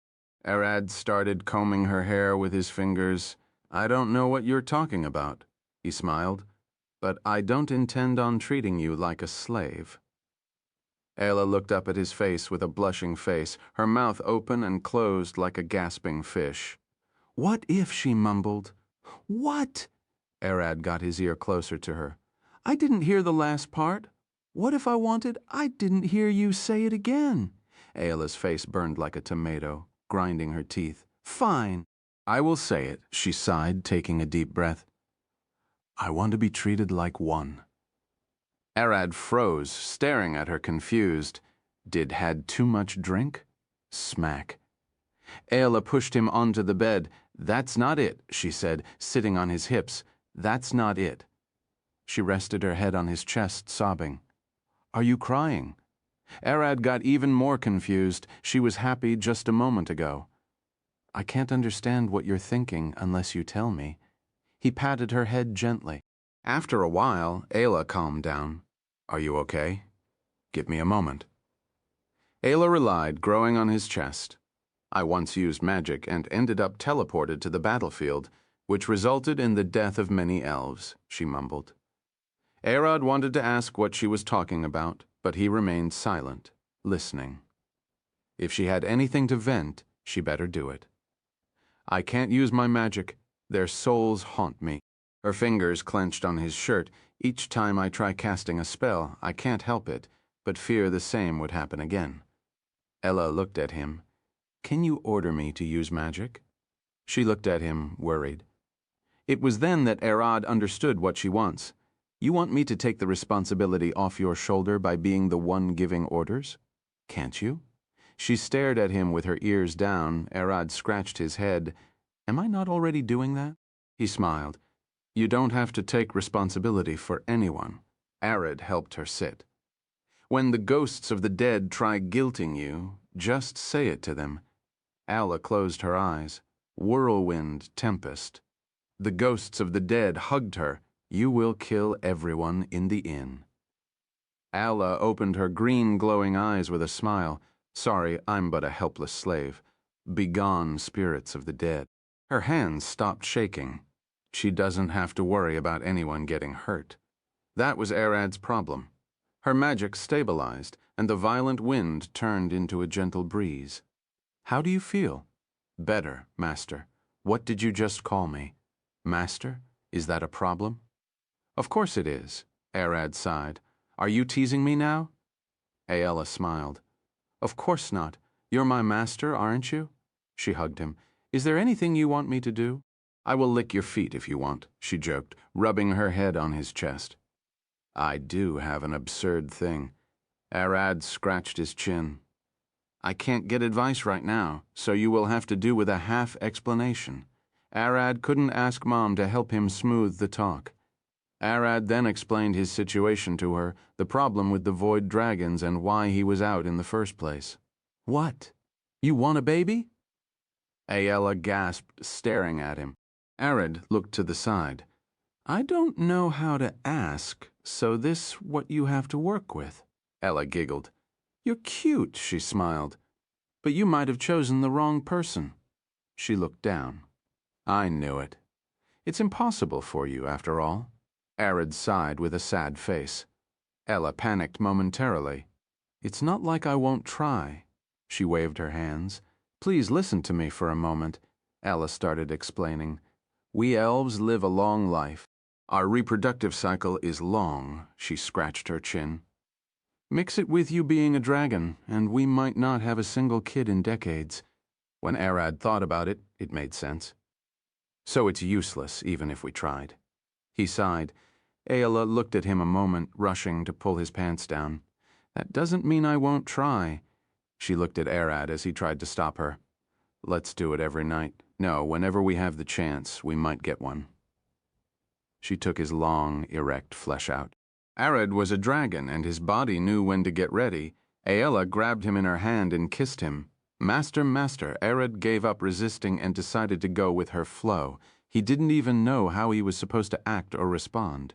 Master, I love you, she mumbled on his lips as her hips writhed on his thighs. Aella took a deep breath, standing up and stripping. Let's do it, she said, glaring down at Arad as he took his clothes off. Arad lay on the bed, and Aella smiled. We need to get ready first, right? She stood above him and turned around, sitting on his face while sucking on his meat. What are you doing? Arad asked, looking at the pink landscape resting on his face. Getting you nice and wet, she said, slurping on him. Please get me ready as well. Arad looked at her, sticking his finger inside. It was tight and slippery. This place is drenched, Arad replied. It doesn't smell like piss. What is it? Awa! He cried as she bit him. Just lick it for now, please.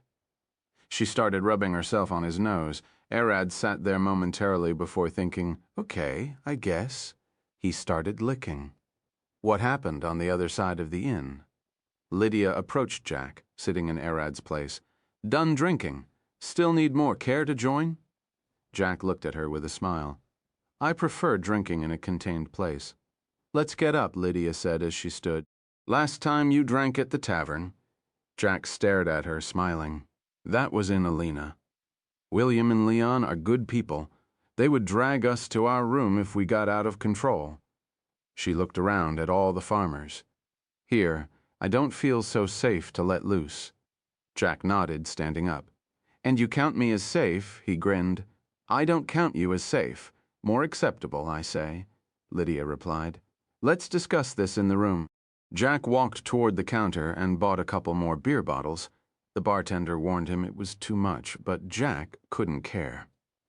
Kid, this is too much for you. The bartender stared at Jack. Jack glared at him, smiling. Are you keeping the shiny stuff in the safe upstairs? But a mere Glandori lock? I'd seen some shady stuff there. Mind filling me in? The bartender frowned. How did you know? Doesn't matter. Will you sell me or not? Jack looked at him, smiling. We're here to help, but we can cause trouble. Especially to someone like you, Jack pointed at him. Kling, the payment. Fine, here you a beer. The bartender sighed. Don't tell anyone. Jack took the beer and walked to his room. He there found Lydia cleaning her armor, hard at work. I was listening. What did the bartender do? She asked. Drugs, a ton of them, to be exact. Jack smiled, putting the beer down. He even had dealing with a crapload of local thieves stripping drunkards from their money and clothes at night. So I was right not to get drunk here. Should we report the man or do something about it? She glared at Jack. Jack shook his head.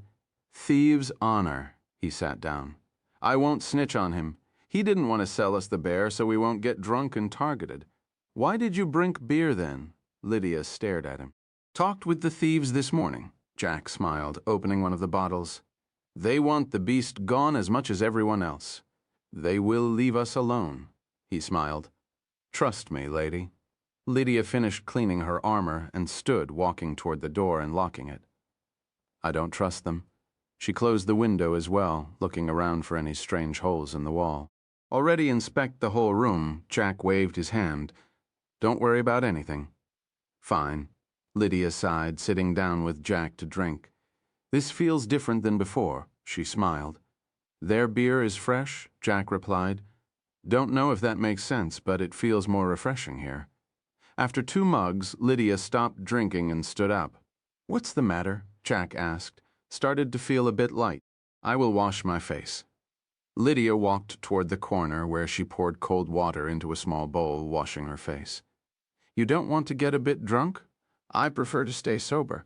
She smiled, taking her shirt off. Said the woman stripping. Are you still fine up here? Jack said, knocking on his head. I'm fine.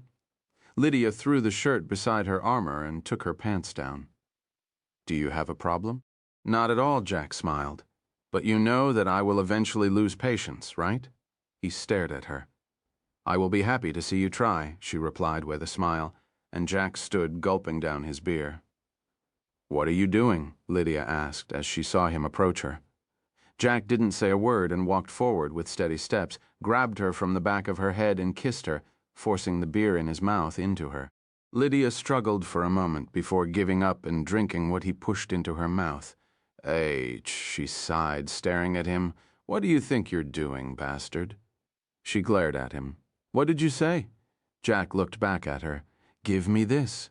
Lydia snatched the beer bottle from his hand and filled her mouth, kissing and forcing him to drink it. Do you like it now? She said, staring at him with a smile. Tastes weird from your mouth, Jack replied, hugging her closely and caressing her butt.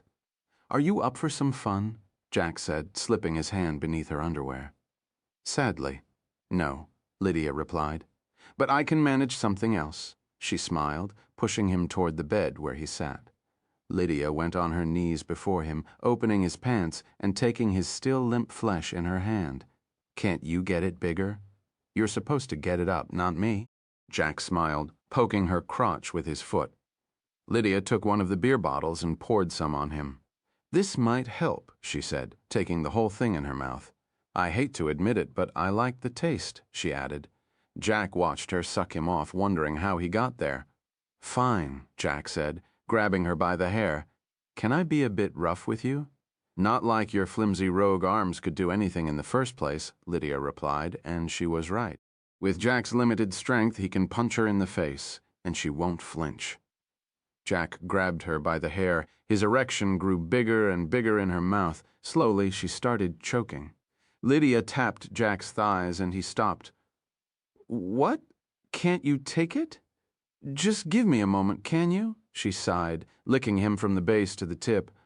I do like the taste. It's weird, she smiled, getting back into sucking. Chapter 70. Going Down, IIR 18. As Alcott rested in the corner watching the nuns sleep, he could hear a crack in the distance. He stood with a worried face. That sound is strange. He quickly reached for the door and looked out. One of the nuns woke to look at him. Is there a problem? A single glare from Alcott, and she closed her mouth with her hands, silently hiding under her blanket. The beast is here, the nun screamed in her head. Alcott then slowly returned to his place. It isn't him. Those were some heavy steps, but they belong to a human. He sighed in relief. The nun peeked from the blanket. Did the beast go away? It was no beast, Alcott replied, just a heavy man who passed by the church. The nun sighed in relief. I thought it was our time. Ayala stood above Arad, looking at him, smiling. Can we start? He looked at her. Come here. He grabbed her by the shoulders and pulled her to the bed. You can take the lead? She asked with a grin. I thought you were a green? That's true, Arad replied. But you're the same. That thing was locked tighter than waterskin. Ella giggled. You can tell? She pulled him in. I thought you knew nothing. Arad smiled. I know what I have and where to stick it. He rested his erection on her entrance. Ella wrapped her legs around him. Do it slowly? Heard that it feels better that way. Arad nodded before stopping momentarily. Hold. Won't that make it less likely to work? Work? Ayla stared at him. The baby? I don't know, Ayla replied, thinking of it. You might be right. The easy road always has fewer rewards. She said, go as hard as you can. I got an idea. Arad laid on her chest, kissing her lips. We'll do a slow one first, and then do it again harder. Ayala smiled, licking his lips. That's it. She extended her hand and grabbed his erection, slowly guiding it. Ah! Ayala cried as Arad slowly pushed into her. It hurt. Arad immediately pulled out. Are you okay? He asked, staring at her face. Why did you pull out? You looked hurt. No, just keep going. She pulled him in with her legs. It's supposed to hurt at first. Okay, but tell me immediately if you want to stop. Arad kept slowly pushing into her till he couldn't get any deeper with Ayla panting. Arad looked down. He only went half his length, and she was bleeding from bleeding. Arad started panicking. Oh shit, I told you we're supposed to stop. It shouldn't hurt, Ayla grabbed him before he could pull out. It's supposed to bleed in the first time. She grabbed his arm. I learned a bit about it in the past. She stared at his face. After glaring back at her sweaty face, Arad pulled out anyway. Let's clean the blood first and give you a moment to rest. He stood. Better be caution than sorry later, Ayala nodded. Fine. There's a bowl of water in the corner. Arad walked over there and brought it immediately. Keep your legs open. Arad stared at her as she wanted to stand. I will do the cleaning, he said as he started wiping her. After a while, Ayala felt him stretching her out and peeking inside. What are you looking at? She cried. I want to find where the bleeding started, Arad replied. It's this thing here. It seems to have torn off. It's supposed to, Ayala sighed, trying to close her legs, but Arad's head was in the way. Are you sure this won't damage the egg? Arad asked. You're thinking of the baby and not me. Wait, did you say egg? Ayala got weirded out for a moment. Of course, he looked at her. Dragons lay eggs. We elves give live birth. Ayala stared at him. Are you sure I can give birth to your child? Arad scratched his head. From what Mom said, it was supposed to work. He looked at her, but there might have been more to it. I think so, Ayala looked at him. With all the half-dragons and the sorcerers roaming the world, it must be a thing. We need to ask someone with experience. Arad sighed. If only Mom was here. You said earlier that she would come after we kill the werewolf. Yeah, we better ask her later. Arad climbed back into the bed and slowly laid on Ayala. Let's start again, he kissed her. He, Ayala giggled, wrapping her arms around his neck. Make sure to stay silent, Arad whispered in her ear. We're in an inn, he licked her ear. It's hard not to when you're doing that, she cried. On the other side of the inn, Lydia had spent a while sucking Jack till he released everything in her mouth. She mumbled, slowly moving her head back with her mouth full. Ay, Jack sighed, laying on the bed. You really did it. Lydia stared at him, gulping everything down, and with a smile, think I couldn't. Jack glared at her. You're a paladin, remember? He sighed. You're an armored nun. Is that a problem? You were trying to kill me a few days ago. Jack stood.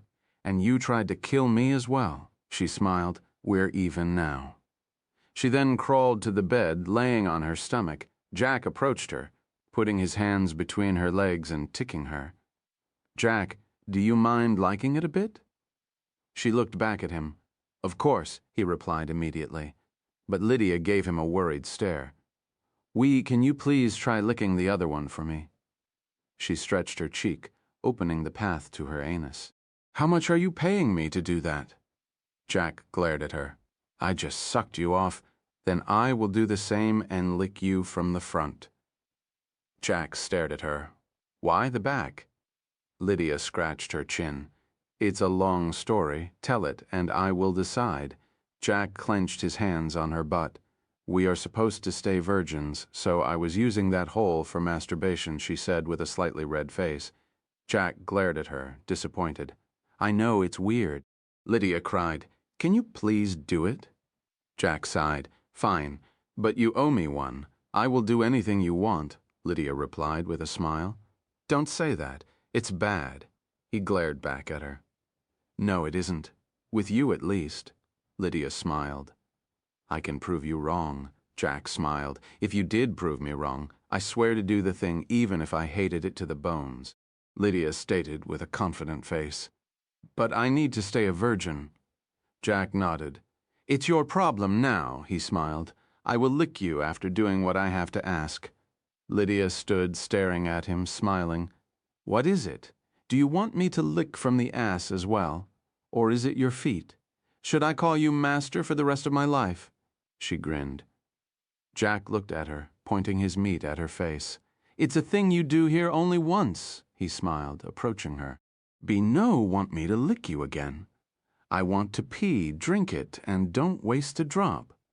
Lydia froze in place. You're joking. Jack glared at her. Yes, but this should prove you wrong. He patted her head. Don't underestimate how stupid people can get. Now get on the bed. Lydia stared at him. I will keep my word first. Do it. She opened her mouth. Jack grabbed her by the shoulder, pushing her to the bed. Lay on the bed, you whore. Lydia glared back at him. Hey, don't call me that, I'm a paladin. Jack stared at her with a doubtful face. Do bet on it? Lydia thought momentarily. No. She looked down. Sleeping naked with a man and asking him to lick my ass. I'm probably a whore. Jack laid on her back. How about you be my private, perverted paladin, he whispered in her ear. Lydia smiled. Why not? Jack kissed her, then it sealed. He slowly went down, licking her back until he reached her hips, and finally started licking her back end. Ah, Lydia moaned, and Jack glared at her, stopping. Keep quiet, we're in an inn. He stared at her. I can't, Lydia cried. Jack stopped licking her and slid on her back, pushing 2 fingers into her ass and scrambling it for a moment. He then took those fingers and shoved them into her mouth. Do you like it? Yes, please, stick it in. She growled with a smile. Jack slowly pushed his erection deep into her, slowly but firmly. With each move, her body shuddered. Do you feel it? Yeah. Lydia clenched her hands on the blanket. It's inside, all the way in. Jack smiled, closing her mouth with his hand. I still have a bit to go. Should I push it in? Lydia knew she was at her limit. But even with that, she nodded, unable to wait to feel all his length inside her. Chapter 71, Dragon's Misunderstanding. Crackle. Arid woke up to a sudden shaking. What is going on? He gasped. Aela quickly sat up. It's coming from the forest, she said, looking out. Get changed quickly, Arid said, rushing to wear his armor. Crackle. The ground started to shake violently. This sounds bad. Arad rushed out, meeting Jack and Lydia on the way. "What is going on?" Jack asked. "I don't know," Ayala said. "It's coming from the forest," Arad replied as they ran out. Row! An earth-shaking roar rumbled across the sky, shaking the building. "This sound," Arad gasped. "A large monster?" They rushed across the street, seeing a clot charging forward with his sword drawn. "Alcott!" Arad shouted.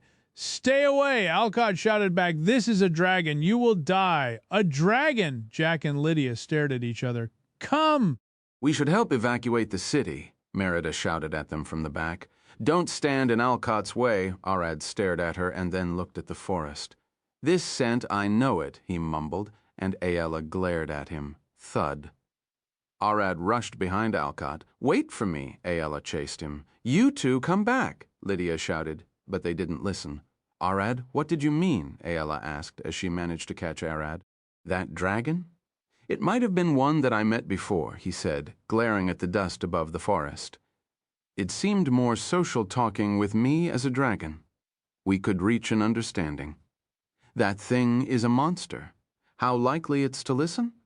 Ayala stared at him. "Better than trying to fight it." Arad looked back at her. "I'm surprised it didn't blast the village by mistake. Dragons are strong, arrogant, and proud." Arad did know it since the last time he saw it. Adult dragons aren't supposed to be fought like monsters but dealt with like natural disasters. Crack! Bam! Suddenly they saw a body fly into the sky with a couple of trees. It was Hank Bam. Alcott leaped from a tree, catching him mid-air, and they landed on the ground. "What is happening?"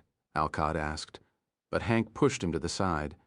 "That fucking lizard is mine," he growled, gripping his wood axe tighter than before.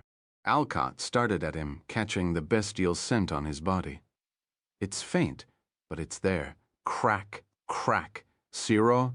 Trees collapsed as a gigantic green-winged lizard walked out, glaring at them with red eyes.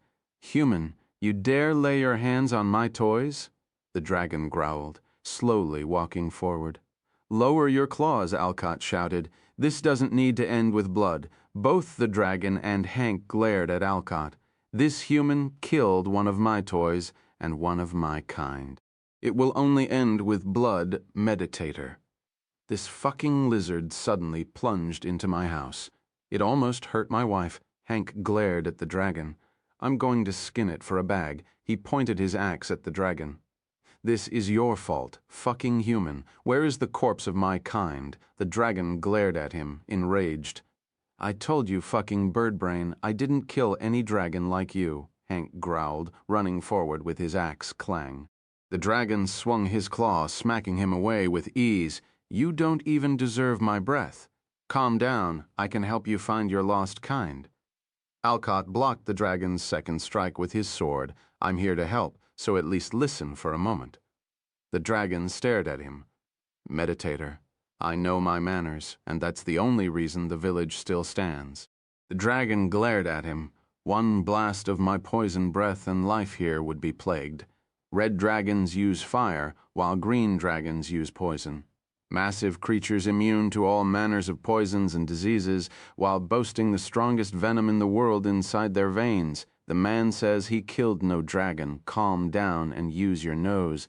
I bet you will find something." Alcott pushed the dragon's claw away. The dragon snorted. "I already searched." "Oh." It froze, looking at Arad. "I smell him rushing here.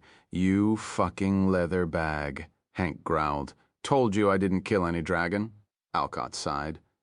"See, just calm down," he said, and the dragon glared at him. "You were right, meditator," it growled. "Don't give me that," Hank growled, swinging his axe at the dragon. Clang. The scales stopped the attack. "This fucker smashed my house." Alcott looked at him. "Dragons are quick to lose themselves in rage." Arad and Ayala emerged from the trees, and the dragon stared at them. "You're alive, Wyrmling, wait!" "You were talking about Arad." Alcott glared at the dragon. "Yeah." The dragon smiled. "Are you keeping an eye on him, meditator?" "Alcott," Ayala shouted, and Arad rushed toward the dragon. "You're attacking the place." "Nah." The dragon shook its head. I was looking for you. It then looked at Hank. I feared that hairy meatball had killed. The dragon looked down at Arad. You got me worried? Why did you even come here? Were you watching me? Arad growled, and the dragon looked away. No. The dragon shook his head, and then looked at Hank. I will get some kobolds to rebuild your house. Alcott approached the dragon. Care to tell me your name? The dragon smiled. The name is Clog, Clogilia Matar. The dragon said, lifting its head and neck in pride. The Dracina of Crypt Forest? I heard you never get out of your lair? Alcott stared at the dragon, confused. Even a house lady like myself needs to take a walk. The dragon smiled. This thing is a woman. Hank stared at them. Dragons look the same in their draconic form. Males are called dragons, and females are Dracina, Alcott explained. Clogilia Matar of Crypt Forest. She is an ancient Dracina. Her claims of plaguing the whole villages weren't in vain. Hank snorted, putting his axe on his hip. This bitch is all talks. Alcott glared at him. Clogilia Matar caused many plagues in the past. Pissing her off is enough to curse a whole kingdom into suffering. Clog looked at Arad, smiling. Would you come with me to my lair? This place is dangerous. Arad looked back at her. Are you the one who sent the griffin? Clog looked away. No, I certainly didn't plan anything. Why are you interested in Arad? Aela growled at her. Clog looked at her with a smile, sniffing her. I see that is new. Clog nodded. I don't mind you bringing your lady with you, but aren't you a bit too young for those things? Mind your own business. Arad growled at her, and she snorted. I knew your kind would be interesting. She smiled. You didn't answer my question. Aela glared at her. We kill rival wormlings before they grow or take them under our wing. I just chose the latter since this kid is pretty rare. Clog replied, staring at Arad. I saw a breaking of his kind before, and she was scary, several times my size. I wonder what a dragon would look like since they grow bigger. Alcott looked at Arad. Male dragons are usually bigger and stronger physically, while the females, the Dracina, are more in tune with magic. Clog stared at him. That's but a myth, baseless human speculation. She stared at him. After all, she stopped, looking away. Yeah, if I remember correctly, Clogilia Matar is a failure with magic. Arad scratched his chin. He almost stepped on a dragon's tail. Clog turned away, spreading her wings. Meditator, remember those words, she growled. If anything were to happen to Arad, I would personally come back to curse this god-forsaken land. With a single flap of her wings, the dragon flew up, suddenly disappearing as she used her camouflage skills to blend with the blue sky. Arad looked at Alcott. You know her? That's my question. When did you meet Clog? He sighed. Right after Aela and I were attacked by the bandits, Arad said, looking at Aela. When you left me to transform, I'm going back home, Hank sighed. My wife should be worried, clang. Alcott pulled his sword, pointing it at Hank's back. Stop right there. Hank looked back at him. Is there something else you need, Meditator? Reaching for his axe. I have a wife to return to as well. Alcott smiled, approaching Hank. How about we end this here once and for all, Alpha? What nonsense are you spitting? Hank growled at him. Arad and Aela got confused. He's right. What are you talking about? Arad stared at Alcott. He's your progenitor. I can smell the wet dog in him. His scent was also present in the church last night. You're the one who made the noise, right? Alcott approached Hank. I don't know what you're talking about.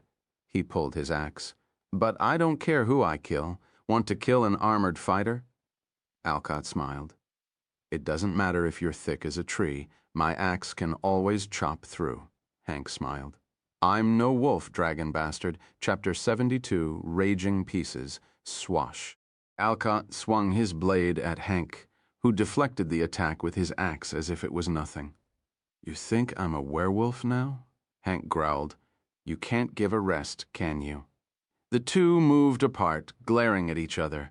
I can smell that dog in you. It doesn't matter if you don't transform.